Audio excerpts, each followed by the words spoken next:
amigos, ¿cómo están ustedes? Espero que la estén pasando súper bien. Un beso a todos mis amigos y hermanos en todas partes del mundo donde ven estos videos. Espero estén siendo de su agrado y estén enseñando mucho a su vida. Y como ustedes saben, hemos dejado este tema de la iglesia tradicional bajo la lupa de las escrituras. Ahora vamos a ver la parte 4. Yo les dije que este era un tema que me iba a salir bastante extenso, por lo tanto lo iba a ir haciendo en partes. Y así es como lo voy haciendo. Todavía me falta, así que espero que me tengan paciencia. Ahora vamos a ver la parte 4, pero la voy a partir en 2. Así que vamos a subir primero una parte de este video y posteriormente la segunda parte, para que no vaya muy cargado el video y con facilidad pues podamos subirlo y usted también no se me vaya a cansar de estar viendo el mismo video.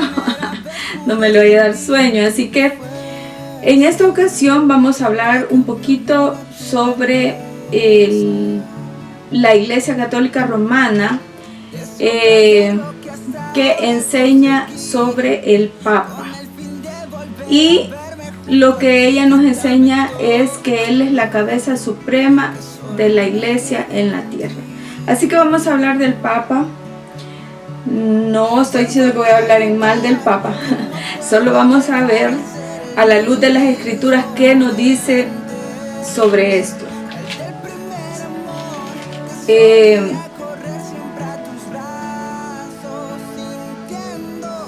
En sus inicios, la Iglesia Católica gozaba de ciertos prestigios por estar en la capital del imperio.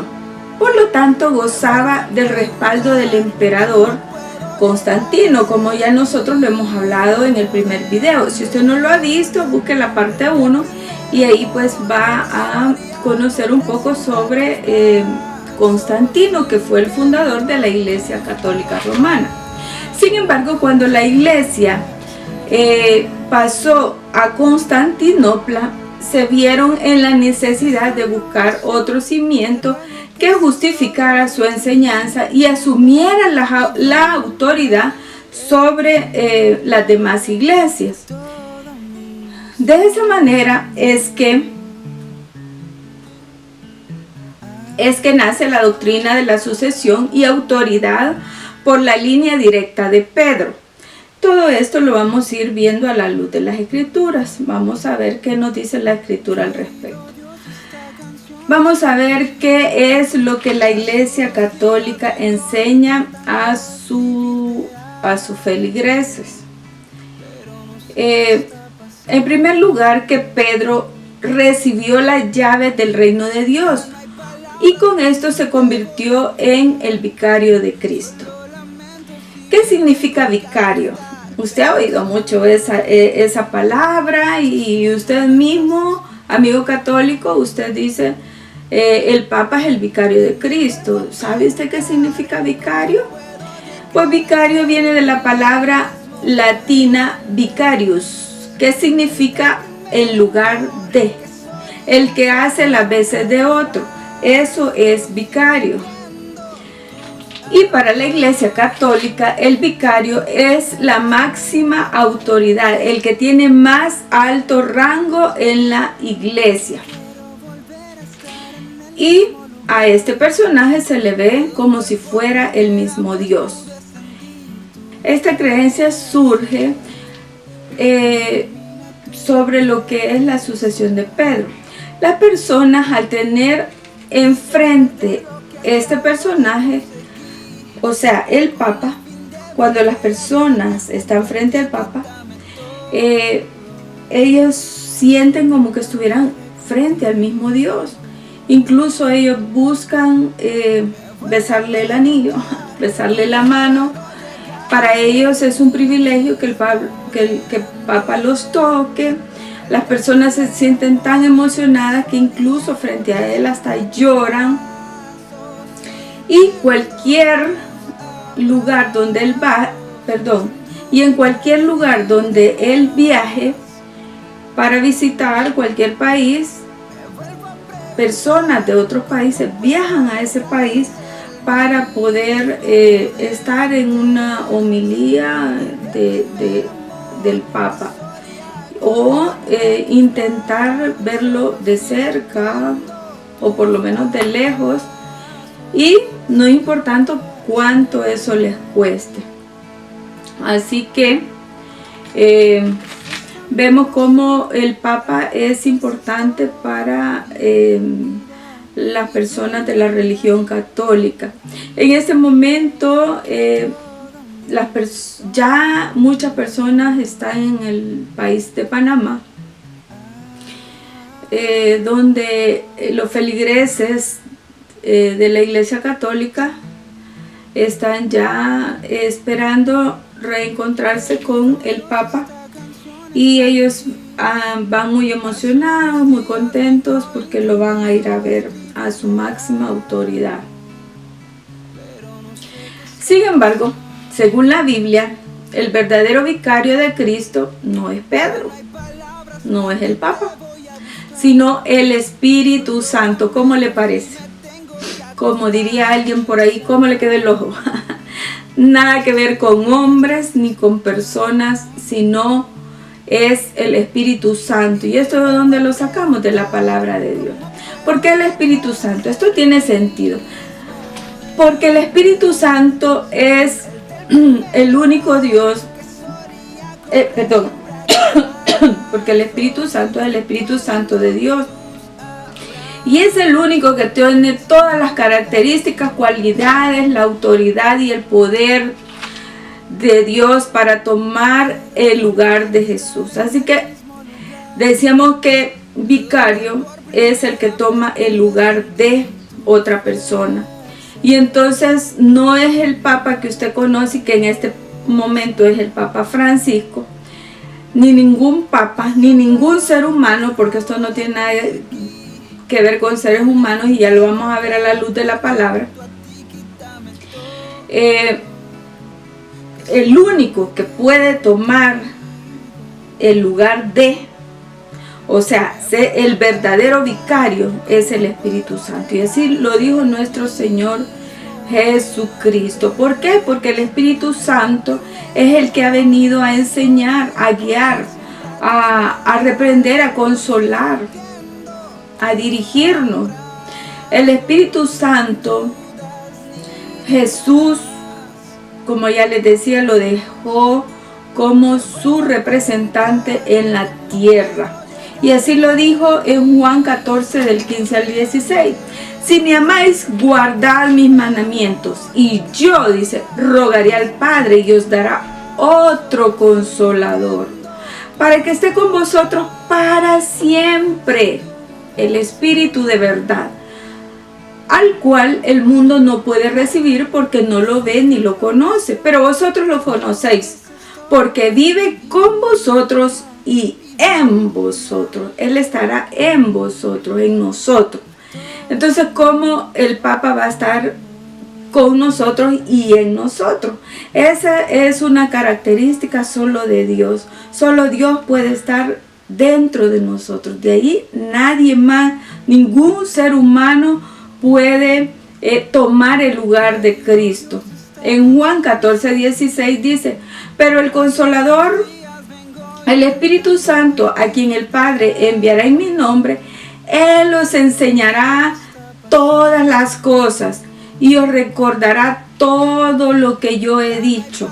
Entonces el Espíritu Santo, oiga, es el Consolador, el que viene y nos consuela, y el que el Padre enviará, porque Él nos va a enseñar todas las cosas. ¿Quién? ¿El representante de Cristo?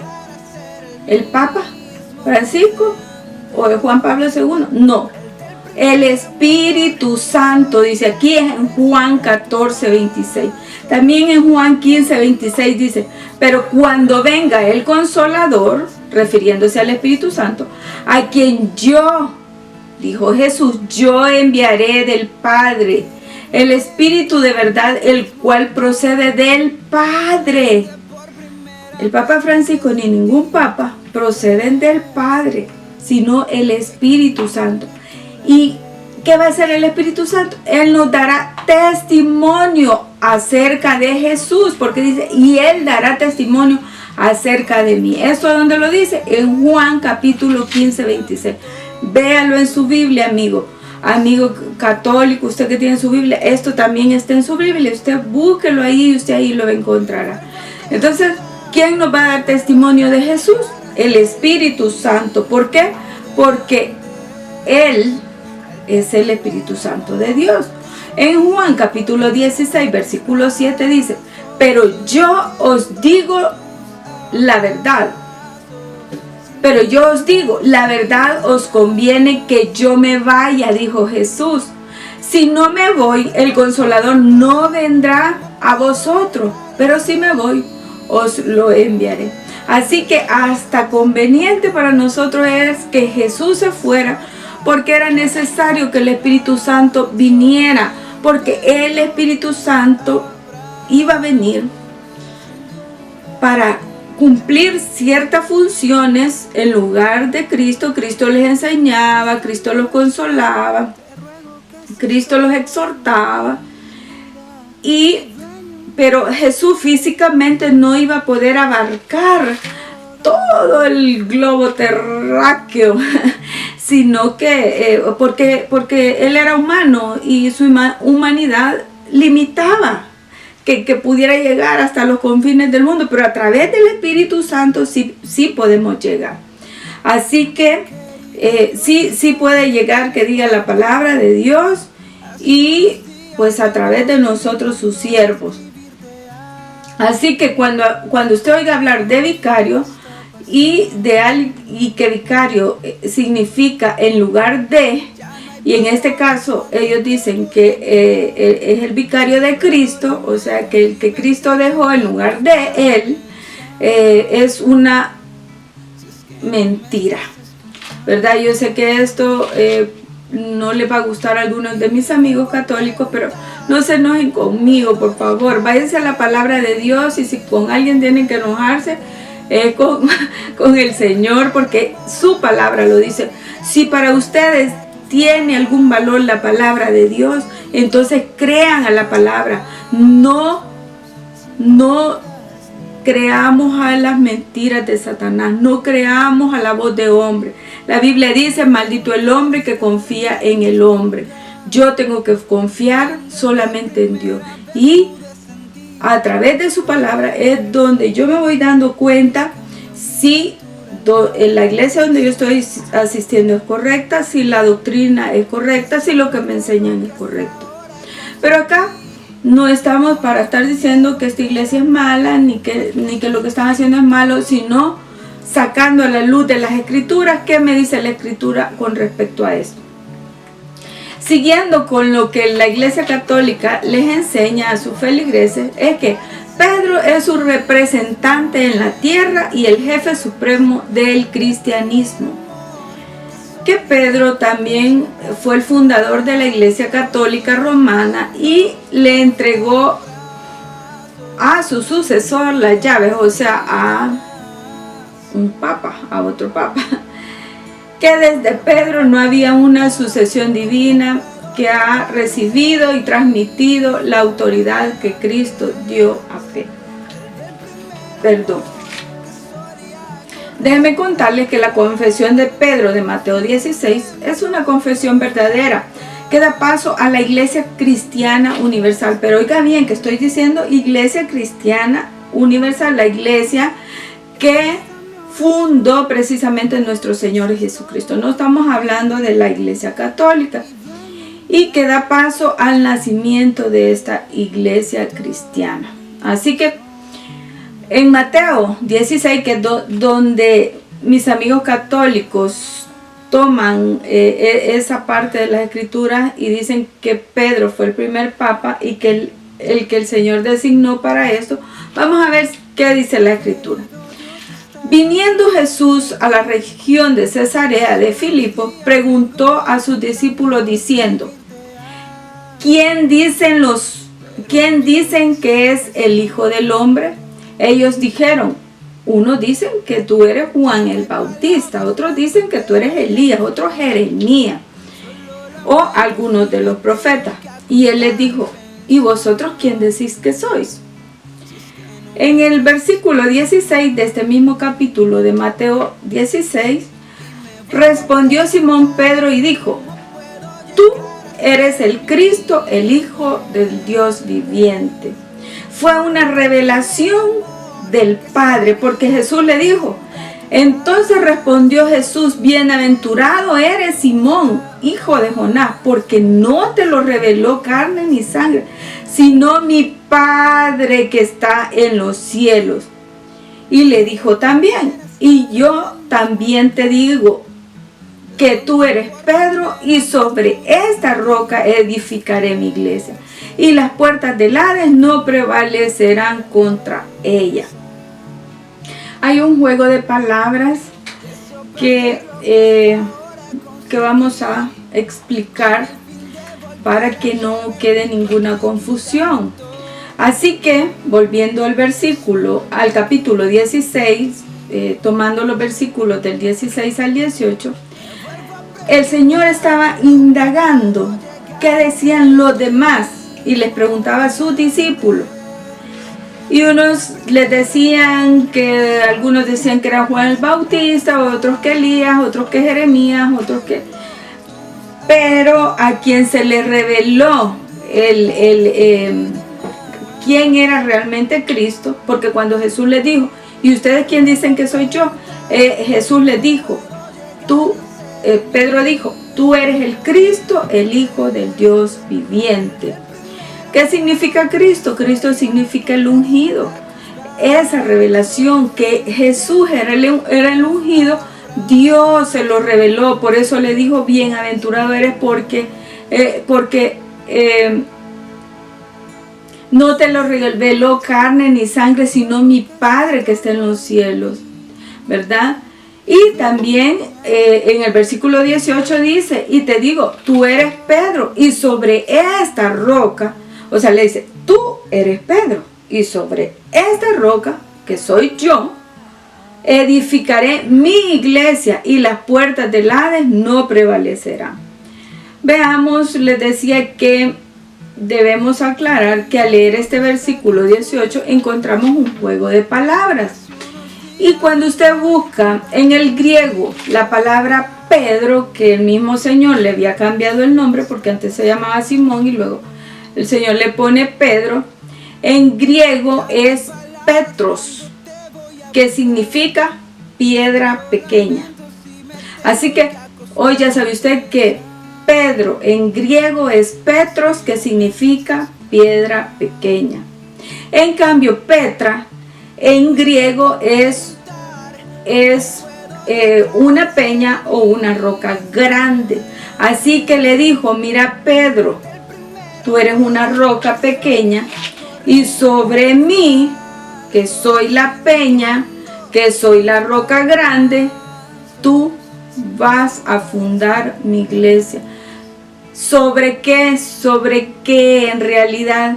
Sobre la enseñanza que nuestro Señor Jesús nos había venido a dejar mientras Él anduvo en esta tierra. Así que en este versículo no le está diciendo que sobre él, Pedro, roca pequeña, iba a fundar su iglesia, sino sobre la peña, sobre Petras, sobre roca grande que era él, sobre la confesión que hizo Pedro, tú eres el ungido. Y entonces el Señor le dice, sobre mí tú vas a edificar mi iglesia. Yo voy a ser como la roca base y de allí vas a ir edificando hacia arriba, pero es necesario que haya una roca grande, una base inconmovible, que aunque vengan huracanes, terremotos, lo que sea, esa roca va a permanecer. Si nosotros fundamentamos nuestra iglesia sobre una roca que es un humano,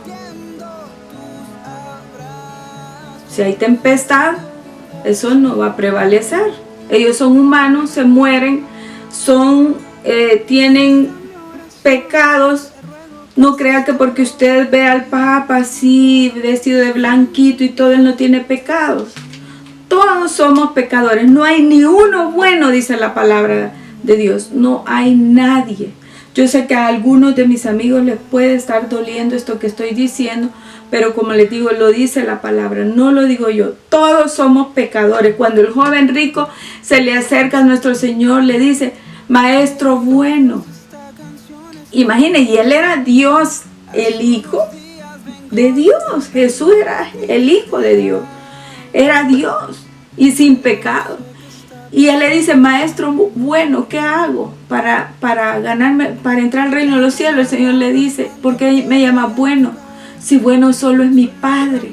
O sea, dígame si un ser humano puede ser bueno. Bueno, ahí tiene todos los sacerdotes. Cuánto escándalo de la Iglesia Católica, cuántos millones han tenido que gastar, y ahora con las redes sociales se les ha salido de control, se les ha salido de las manos. Cuánto cura, pedófilo, homosexual existen. Y usted sabe, mi amigo, que yo no estoy mintiendo. Y sobre ese tema vamos a hablar más adelantito y por eso no voy a ahondar en eso. Pero lo que les quiero decir, que ellos son pecadores como nosotros, son personas comunes y corrientes, no tienen nada en especial. El único que tiene algo especial o muchas cosas especiales es nuestro Dios, nuestro Señor Jesucristo, de ahí nadie. Así que continuemos con esto de Pedro. Entonces podemos notar claramente que lo que Jesús dijo, tú eres Petro, sobre esta piedra. El Señor Jesús se refiere a la confesión que Pedro había hecho. No se refería a él como persona. Así que Pedro esta verdad la comprendió perfectamente. Y yo les aseguro que si Pedro se pudiera levantar de la tumba y supiera todo esto, Pedro se molestaría mucho, porque ya vamos a ver más adelante por qué les estoy diciendo eso.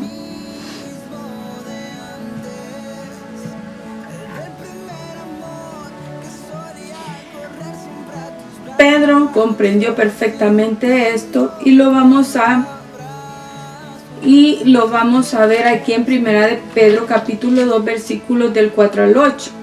Acercándoos a él, piedra viva, desechada ciertamente por los hombres, mas para Dios escogida y piedra preciosa. Está hablando de nuestro Señor Jesucristo aquí Pedro, y él lo está viendo como una piedra viva, escogida por Dios como piedra preciosa. Así que él no se creía esa roca que mis amigos católicos quieren hacer ver que es Dios en la tierra. Vosotros también, dice, como piedras vivas. Esto es Pedro el que lo está diciendo. Está diciendo Pedro en su carta a los hermanos, les está diciendo, ustedes también como piedra viva, sed edificados como casa espiritual y sacerdocio santo. Vea, entonces le está diciendo, ustedes también tienen que edificar sobre esa piedra escogida y preciosa por Dios, escogida por Dios, para ofrecer sacrificios espirituales aceptables a Dios por medio de Jesucristo, por lo cual también tiene la Escritura. Y dice, he aquí en Sión la principal piedra del ángulo, escogida y preciosa, y el que creyera en él no será avergonzado. En él, dice, no dice en mí, el que creyera en él. ¿En él quién? Nuestro Señor Jesucristo. Para vosotros pues los que creéis en él, dice, para vosotros pues los que creéis, él es precioso. Pero para los que no creen, la piedra que los edificadores desecharon, ¿quién es la piedra que los edificadores desecharon? nuestro Señor Jesucristo. ¿Por qué lo desecharon? Porque lo mataron, porque lo rechazaron. Como hoy en el pleno siglo XXI la gente sigue rechazando a Dios. Prefiere abrazar a hombres, a doctrinas de hombres, prefiere adorar a hombres o a cosas o a lo que sea, pero no a Dios. Lo siguen rechazando aún a la fecha. Para vosotros pues los que creéis, dice, Él es precioso. Pero para los que no creen, la piedra que los edificadores desecharon ha venido a ser cabeza de ángulo, piedra de tropiezo y roca que hace caer. Oiga, está hablando de roca. La roca inconmovible de los siglos es nuestro Señor Jesucristo. Porque tropiezan en la palabra, siendo desobedientes, a cual fueron también destinados. Así que en esa roca que es nuestro Señor Jesucristo, nosotros podemos edificar una iglesia, o también esa misma roca nos va a aplastar, es lo que está diciendo Pedro, porque Dios al enviar a su Hijo unigénito nos estaba dando la oportunidad que a través de nuestro Señor Jesucristo nosotros podamos entrar al cielo a través de esa puerta que el Señor ha dejado. Pero no se llama Pedro, es nuestro Señor Jesucristo. Pedro, ya le dije, es piedra pequeña, Petras. Pedro en griego es Petros, que significa piedra pequeña. Sin embargo, Petra es una peña o una roca grande. Entonces nuestro Señor Jesucristo estaba diciendo a Pedro: sobre mí tú vas a edificar mi iglesia. Así que tengamos mucho cuidado con esto, hermanos, porque un día vamos a comparecer delante del Señor y vamos a tener que darle cuenta de todas estas cosas, decisiones que tomamos y que a veces nos abrazamos a una religión y no la queremos soltar, pero desconocemos muchas cosas y solo nos estamos dejando guiar por la corriente de esa doctrina. En esta porción de las Escrituras, Pedro claramente dice que todos los cristianos nacidos de nuevo somos piedras vivas edificadas sobre nuestro Señor Jesús como un edificio en el sentido espiritual. De igual forma también el apóstol Pablo confirma esto que Pedro dijo y él lo hace de una manera más clara y enfática cuando dice que nadie puede poner otro fundamento que el que ya está puesto. ¿Cuál fundamento?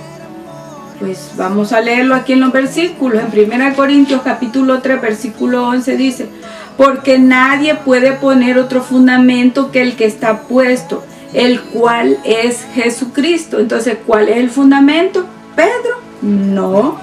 El fundamento donde va a ir edificada la iglesia es nuestro Señor Jesucristo. Así lo dice Pablo en 1 Corintios capítulo 3 versículo 11. Veamos Pablo también hablando a los Efesios. Dice en el capítulo 2 versículo 20 del 20 al 22 dice: edificados sobre el fundamento de los apóstoles y profetas, siendo la principal piedra del ángulo, que es Jesucristo mismo. ¿Quién es la piedra del ángulo donde nosotros vamos a edificar? ¿Quién es esa piedra? El fundamento. ¿Quién es? Nuestro Señor Jesucristo. Aquí no comparece para nada Pedro, ni ningún papa, ni nadie. ¿Quién es el que dio su vida por nosotros? Es nuestro Señor Jesucristo. ¿Quién es el que vino a fundar la iglesia primitiva cristiana? Fue nuestro Señor Jesucristo. Así que ¿por qué nosotros vamos a estar dándole crédito a un ser humano común y corriente?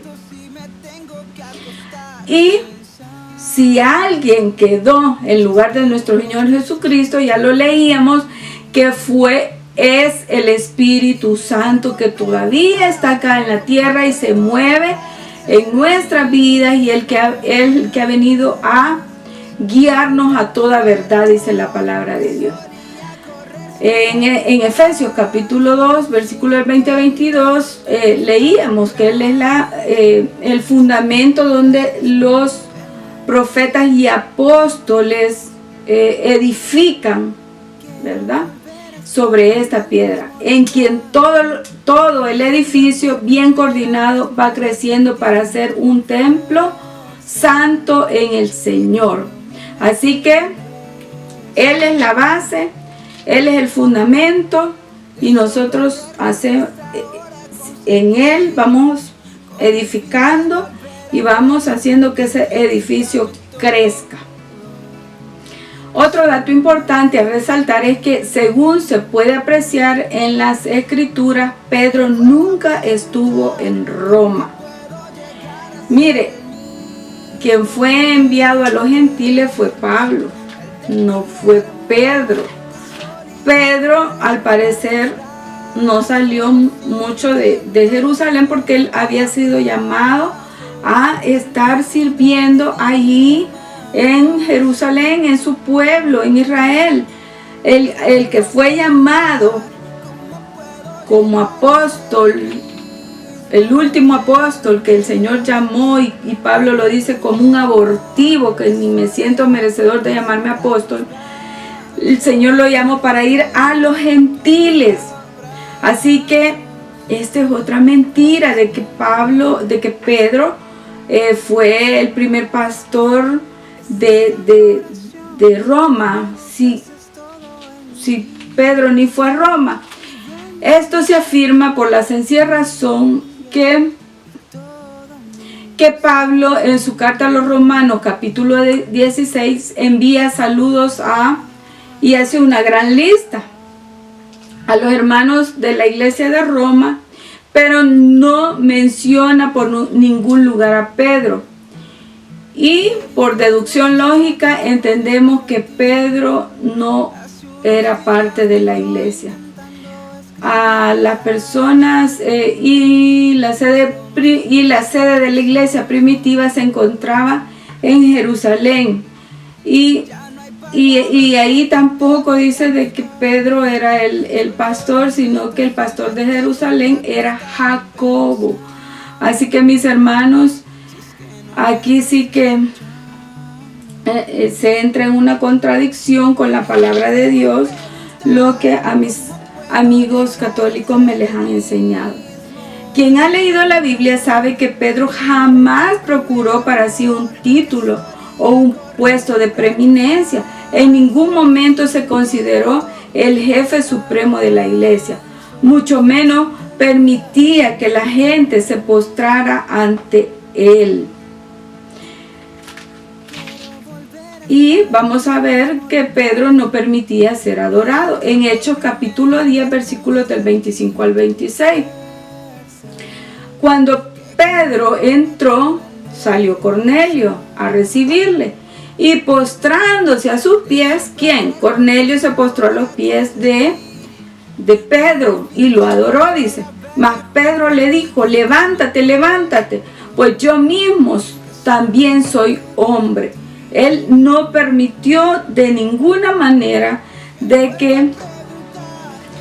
que Cornelio le adorara.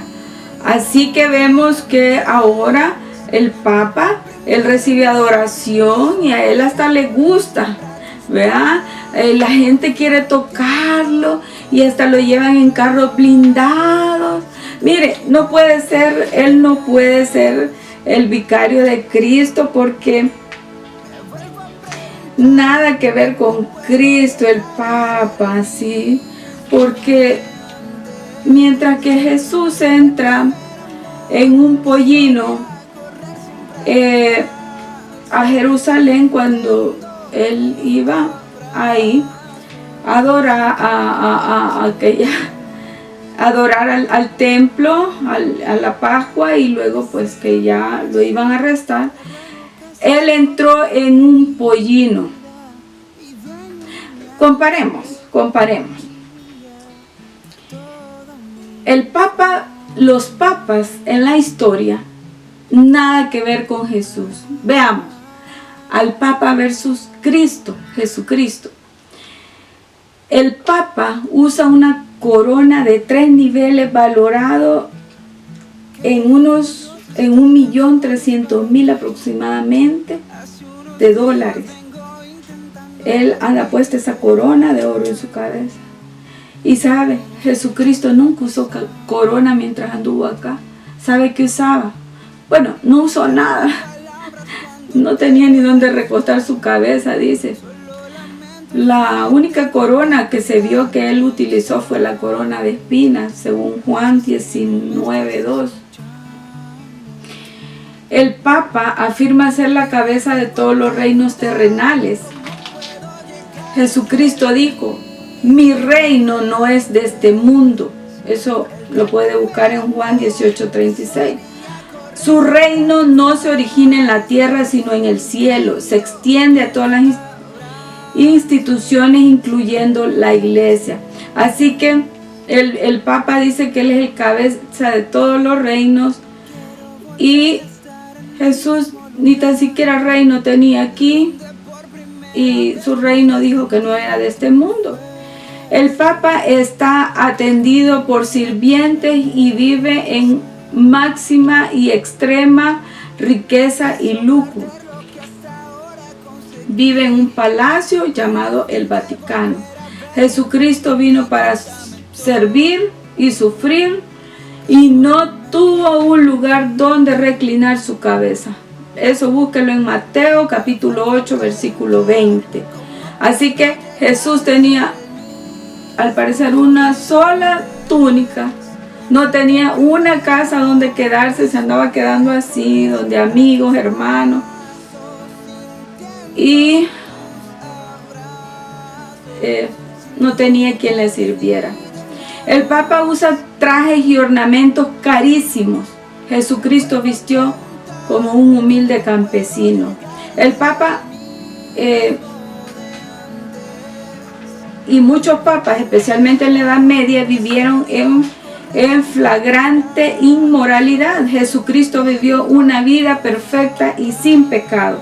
El Papa, cuando sale, usa el papamóvil y está resguardado por varios guardaespaldas. Jesucristo usó con humildad un burro para entrar a Jerusalén. Y esto es lo que yo les decía al inicio. Así que si nosotros queremos comparar a Jesús con el Papa, nada que ver en ningún sentido. Y pues si vamos a hablar que el Papa fue el vicario de Cristo, tampoco, porque el vicario, la Biblia dice que fue el Espíritu Santo. Bueno, mis amigos, este tema del Papa lo dejo aquí cortadito porque les digo, falta un poco más. Vamos a cortar acá y vamos a editar este video y voy a grabar esta otra parte que siempre tiene que ver con el Papa para que no se nos quede muy cargadito el video, pero vamos a continuar, solo que lo vamos a hacer en 2 partes. Así que mis amigos, los quiero mucho. Espero esté siendo de su agrado este tema y que esté aprendiendo y que pues sus ojitos espirituales estén siendo abiertos por parte del Espíritu Santo. Cerremos nuestros ojos. Padre, gracias por este tema, gracias porque hoy hemos aprendido cosas que no sabíamos y abre nuestro entendimiento para que podamos comprender estas verdades de la palabra de Dios. En el nombre de Jesús, amén. Bueno, sí, mis amigos, como siempre les digo, pulgarcito arriba. No se le olvide tocar la campanita para que usted inmediatamente subamos el video o ya esté listo, usted sepa que ya hay uno por ahí y usted pueda verlo. No se le olvide compartirlo, eso es importantísimo porque el mundo tiene que saber. Aprovechemos los medios que Dios nos ha dado para que la palabra corra. La Biblia dice que tiene que llegar hasta los confines de la tierra y ya que Dios nos está dando estos medios, no los desaprovechemos. Bueno, mis amigos, los quiero mucho y ha sido un gusto que ustedes estén viendo estos videos y yo poder estar enseñándoles a la luz de la Escritura. Les mando un beso. Hasta pronto.